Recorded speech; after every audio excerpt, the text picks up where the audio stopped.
Hey everybody, it's Chase with AVA Pop Culture again, and today we are here to start a new video series on the channel.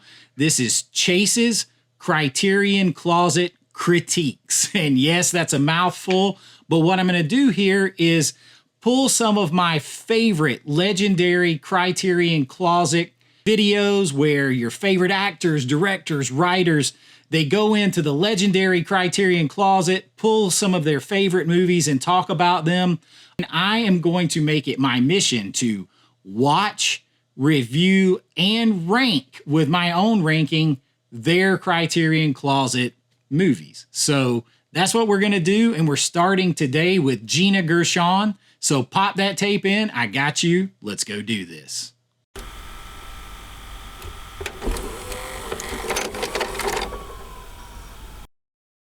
Hi, I'm Gina Gershon, and I'm so excited to be in the Criterion Collection closet. This is a lot of fun. This is going to push me to watch movies. Maybe sometimes they're out of my wheelhouse. Sometimes they're not movies that I would normally pick. I don't have all these. I have to go to different ways to either rent them or whatever to watch them. But I have watched and studied all of these. I'm going to try to do one of these a month because it takes me a while that people pull 5, 6, 7, 8 films or more.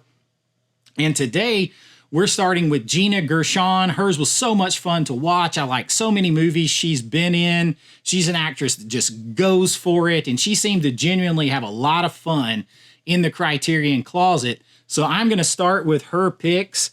And right off the bat, she picks one that I know pretty well. She goes after Don't Look Now. I'm just going to start Don't Look Now. Now, Don't Look Now, as she says, stars the late, great Donald Sutherland. Julie Christie stars in the movie. It's from 1973. And it's a movie that actually kind of becomes a horror movie, kind of like a supernatural, somewhat psychological horror movie. But what it really is, it's about grief, right? So this married couple, they decide to get a change of scenery. They're going to move to Venice after the death of their young daughter. And there they meet two kind of like elderly or older sisters. And one is a psychic, or claims to be a psychic. And this is where it starts to become almost a horror movie because she claims that she is getting visions and seeing their deceased daughter. But it could be BS. It could not be that at all. Or it could be something much more sinister and evil pretending to be their daughter. This is where it becomes definitely a horror movie. This movie is famous for a very hot, sexy scene with Julie Christie and Donald Sutherland. This is how you do a love scene. It's so beautifully done. Where there was a lot of rumors of what was like actually maybe happening for real during that scene. And I've talked about it on a couple other videos on the channel. But besides that, the movie is pretty engrossing and it's heavy though. It's a heavy, very heavy watch. So if you're just into it for like that scene, you're kind of coming into the wrong things. You could just check out that scene on its own and just judge that for yourself. But definitely a heavy movie, and I will give you my final thoughts and my final ranking once we get through all of these. But in typical Gina Gershon fashion, she gets excited and she turns around and finds more movies, including her very own movie, 1996's Bound. Bound. Now, this movie is from the Wachowskis, and I think this was their first movie, and it stars Jennifer Tilly, Gina Gershon, and Joe Pantoliano, and it is kind of like a mob, almost a heist movie in some ways. Gina Gershon plays Corky, who is an ex-con. She hasn't been out of jail very long. She's very handy. She's rebuilding this apartment, so to speak. She's doing all this work. And she begins an affair with her kind of next door neighbor. They share a very thin wall, who's played by Jennifer Tilly, who plays Violet, and they have a very hot, steamy love affair that they have going on right under her mobster boyfriend's nose, played by Joe Pantoliano. And it gets pretty intense, especially if you get the Criterion version here that I have is uncut, unrated, and it has like extended love scenes in here, so it's a little bit more graphic than like the theatrical cut was. And the 4K looks great on this. But they're trying to they devise a plan to basically steal from the mob and dupe her boyfriend and kind of pin it on him. It's like $2 million, I think it is. So it kind of borders in a little bit to, like I said, a heist movie. But it very much about this sapphic love affair that Gershon and Tilly are having. And that all intensifies as all the plans and everything intensifies. And there's all this heat with each other. And Gina Gershon actually ends up bound, but they're very much bound to each other in this situation. So good movie, early Wachowski's film, and I'll let you know my final thoughts and the final ranking where it falls when we get to the end. All right, so next up on the list, she pulls a wild and crazy pull. Brazil is a must. You know, satire set in the future. This is Terry Gilliam's Brazil. I think this is 1985. And it's kind of like a look at a futuristic sci-fi dystopian type society. And I had never seen this, and a lot of people had recommended that I see this. And it's like, oh, it's so great. I'd heard about it when I was in college, obviously studying film. I never had to actually watch it in college. So I had never seen it, Terry Gilliam. And you have a bureaucrat that basically he becomes an enemy of the state in this like wild, over the top situation. He becomes an enemy of the state in the process of pursuing the woman of his dreams. And this thing borders way into, obviously you have sci-fi, you have the dystopian elements, but it goes into the fantasy and the absurd, not like as in, you know, you're totally stupid type of, like the absurd, like over the top genre. It's very satirical. It's very satirical in my opinion, but it's done in all this fantastic way with almost like dreamlike stuff. The scene with the plastic surgery and getting the Reynolds wrapped around your face, and it's definitely, the satire is there. A lot of this stuff is very over the top. I can't say that it is like my brand of sci-fi fantasy type movie, but it's very interesting and colorful and all that kind of stuff. And we'll let you know where it comes in the final rankings, and I'll give you my final thoughts on it. Okay, the next movie on her pull is one that, quite frankly, I had never even heard of. And I'm a filmmaker for over 20 years, writer, all that stuff. Watched a lot of film. I had literally never heard of this film. And it's from 1955, Lola Montez. Lola Montez. This, to me, is a cautionary tale of what not to have happen. So Lola Montez, even though it's from 1955, Criterion got a hold to it about 15 years ago or so. I guess longer than that at this point, 17 years. In 2008, I believe it was. And they found all of the existing piece part elements of the full cut of this movie that initially had to be forced to be cut down in 1955 in order to be released. And they released the whole version for the first time ever, restored and all that kind of stuff.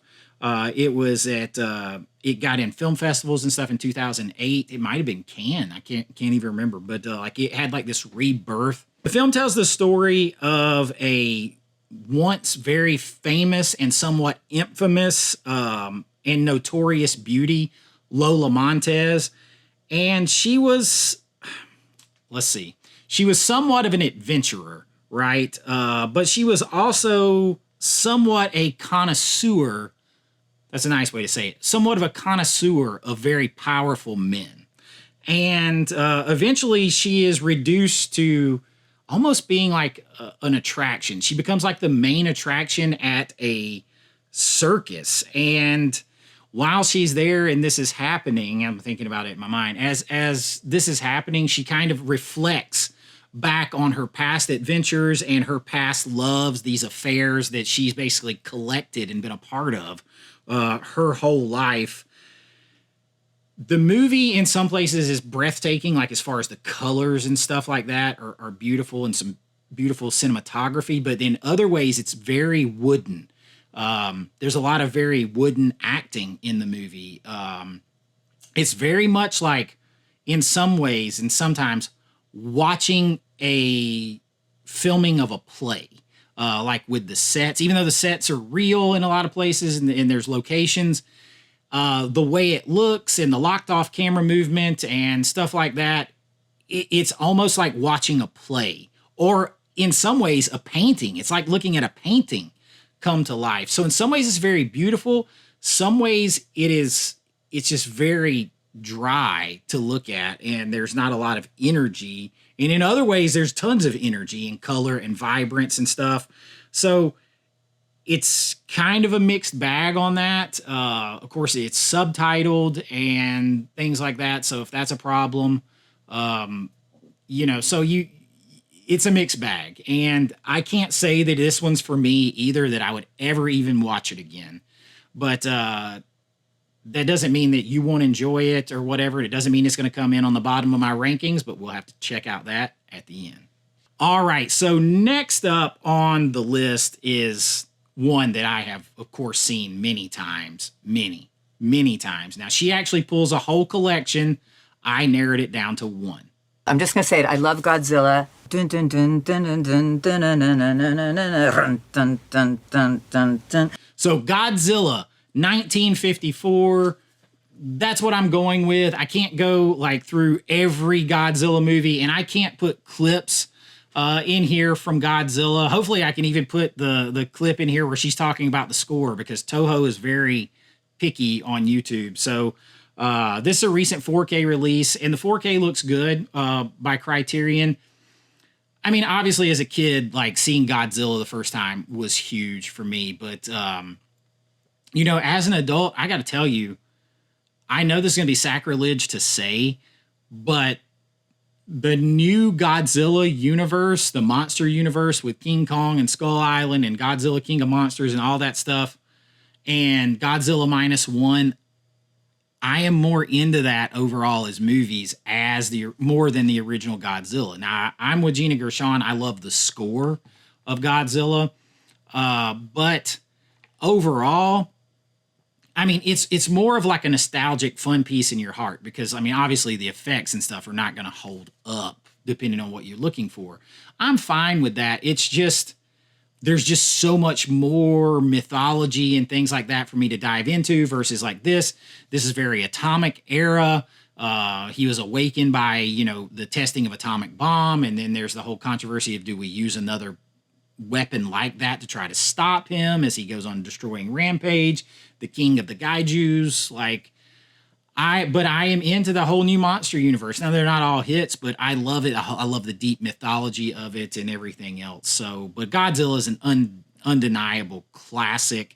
I love that she picked it. I love that she was so excited about it, that she's dancing and humming the score. I think that's just badass to a whole other level. So you got to love Godzilla, and it's got to be on the list. All right, so she has one more pull. She actually did two more, but the one where she just does a random blind pull, I'm not going to do those anytime someone does them, because they're not in there searching for those movies. I want to like, those are blind pulls for them too. So that's kind of outside of what I'm doing here. I want to critique the ones that they pull that they like. And the last one that she pulled is been parodied many times throughout cinematic history, and it is also very iconic. The Seventh Seal. It's kind of weirdly life-affirming.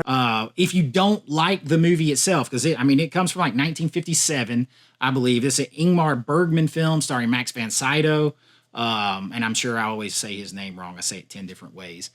But like, even if you don't love this film, you have to love, like, it's been parodied in Bill and Ted's Bogus Journey. Throughout forever, like challenging death to a game of chess.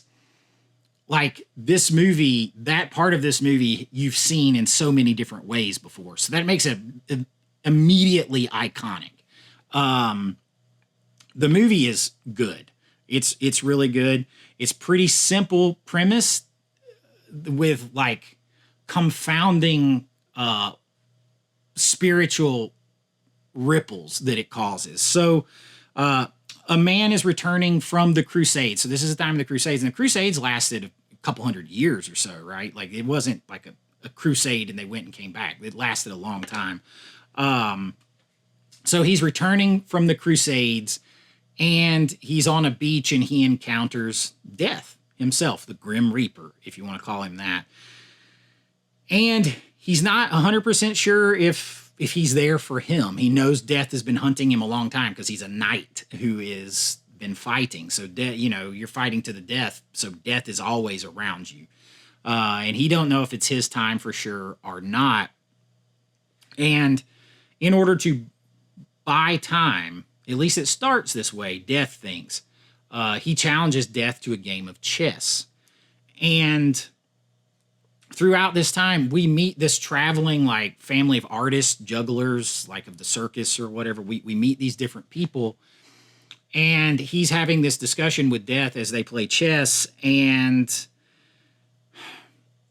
death is actually outsmarted here because it isn't necessarily about the game of chess. It's about his character, Max von Sydow's character, doing one thing of worth, of serious worth, of selfless worth, before it's his time to go. And he does this by using this time to save these people, this family, from death. Because this is during like the Black Plague as well, during the Crusades.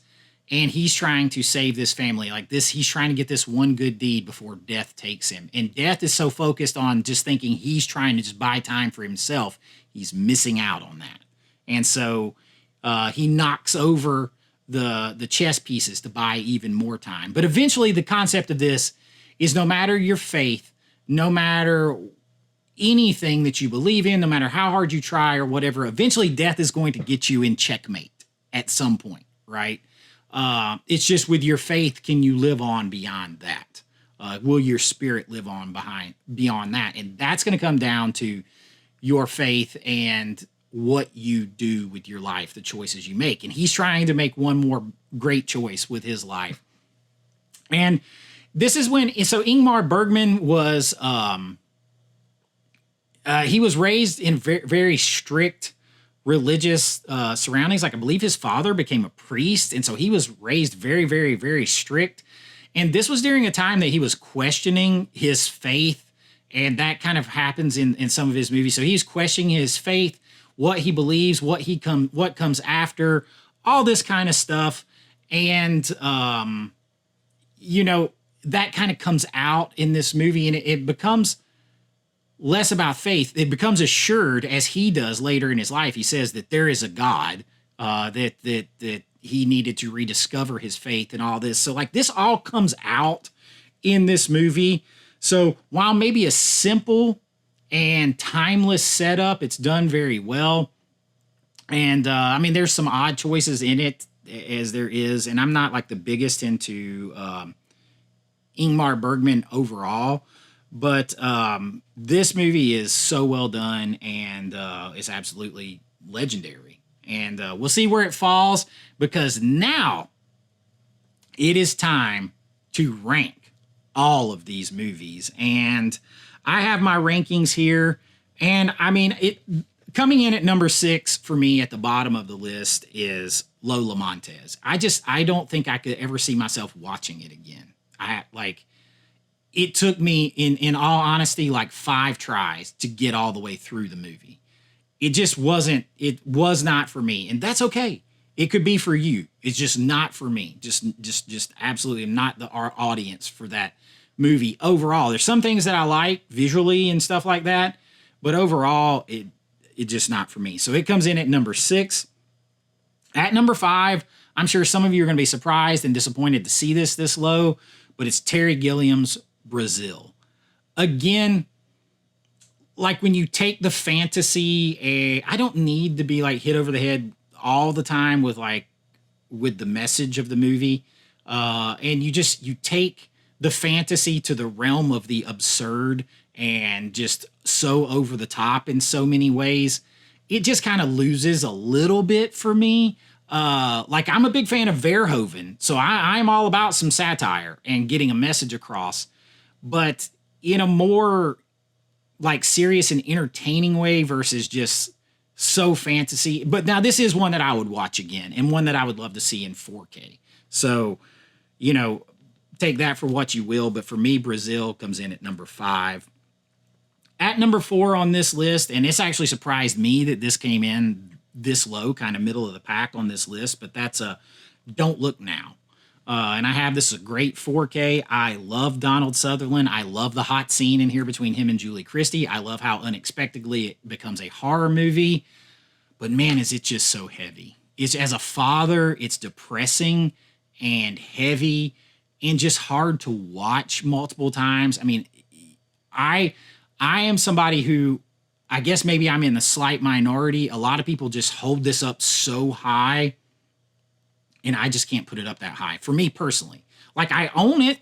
I'm glad to own it. I'm glad to study it. I will definitely rewatch it in my life, but it's just not that high, just exalted level that a lot of people hold it for me. But Don't Look Now, definitely a good film. And, there's some great acting in here. The way you do a love scene, Gina Gershon is right. This is how you do a love scene if you want to sell it, man. I maybe wouldn't intersperse all the cuts with it, but you sell it. I believe it. So Don't Look Now. And I believe the grief. The movie's about grief. I definitely believe that. But that makes it heavy and harder to watch, in my opinion. But Don't Look Now comes in at number 4. Now at number 3 on the list here is a classic, and I kind of let the cat out of the bag as to why this might be here, but number 3 is Godzilla. I loved all the Godzilla movies growing up. My dad was a connoisseur of every B movie, everything he consumed. I've said it before, he consumed B movies, sci-fi movies, movies that a lot of you people who consider yourself like niche movie people, you wouldn't even heard of. He consumed them, things like caviar and champagne.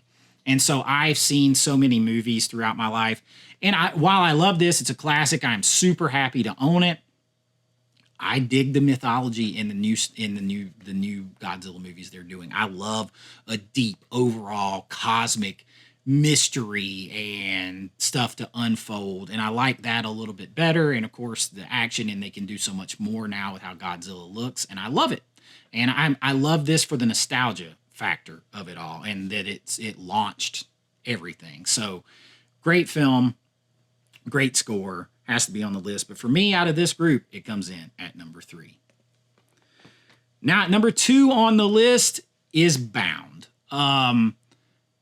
It is, to me, it also leans into erotic thriller. Definitely an erotic thriller. You got elements of an erotic thriller, elements of a heist movie, elements of, like the lesbian love affair thing. All that stuff is at the forefront. The almost like a caper as they're planning to dupe this and pin it on somebody else. So you have all these different elements in here, and I like the movie, and the 4K looks great and all this stuff, and Gina Gershon and Jennifer Tilly just went for it. I mean, there's some pretty graphic scenes in here with grabbing and touching and all that kind of stuff, and I bring that stuff up not just because it's like spicy, but as a filmmaker, having to film scenes like that, in one case be in a scene like that, I know how hard it is to give a performance under those conditions. So I respect the hell out of it when it's done and it sells me on it, right? And overall, you can see the talent and the filmmaking that was to come from the Wachowskis here. And Gina Gershon, I'm a sucker for in anything she does. So Bound comes in, but in some ways maybe a little, some generic elements to it. But comes in at number 2, and that just leaves number 1 that surprised me, because going into this, I thought it would probably be Bound, Godzilla, and Don't Look Now as my clear top 3. And the way people had sold me on Brazil, I thought maybe it could jump up there. But I did not expect, and this is the first time I ever saw the whole movie in my whole life. I'd seen parts of it. I did not expect to be hit with the power of the 7th seal the way I was. It comes in at number 1. As a person of faith and everything else, like, that part speaks to me, and everyone's going to have questions or doubts as someone who that they need to experience and deal with throughout their life. But understanding the profound nature of the fact that eventually death is going to have everyone in checkmate, that's just a flawless way to execute that on film. And you got to love the way it's been parodied throughout history and in film and everything. I mean, if you can take Bill and Ted's Bogus Journey and tie it to the 7th seal, that's just crazy awesome to me. Max von Sydow's performance is amazing. Of course, he always was in everything he was in. But the self-sacrifice, all that stuff. I'm an old history teacher. I taught history too. And so you bring in the Knights and the Crusades and all that kind of stuff. And I just love it. I loved it. It's one that I have to get. There's a Criterion 4K. That will be a must purchase for me. A must purchase for me on the next Criterion sale will be the 7th seal, because I want to see it in 4K. And I really enjoyed it. And I enjoyed the first try on this process. Definitely pushed me to watch movies. I would never have watched Lola Montez in my life if not for this. And that's part of the fun of this. Doesn't matter if I will never watch something again. I watched it. I always think of myself, if you guys ever saw the movie Short Circuit, and Johnny number 5 is like, he's like, input. I'm gathering input.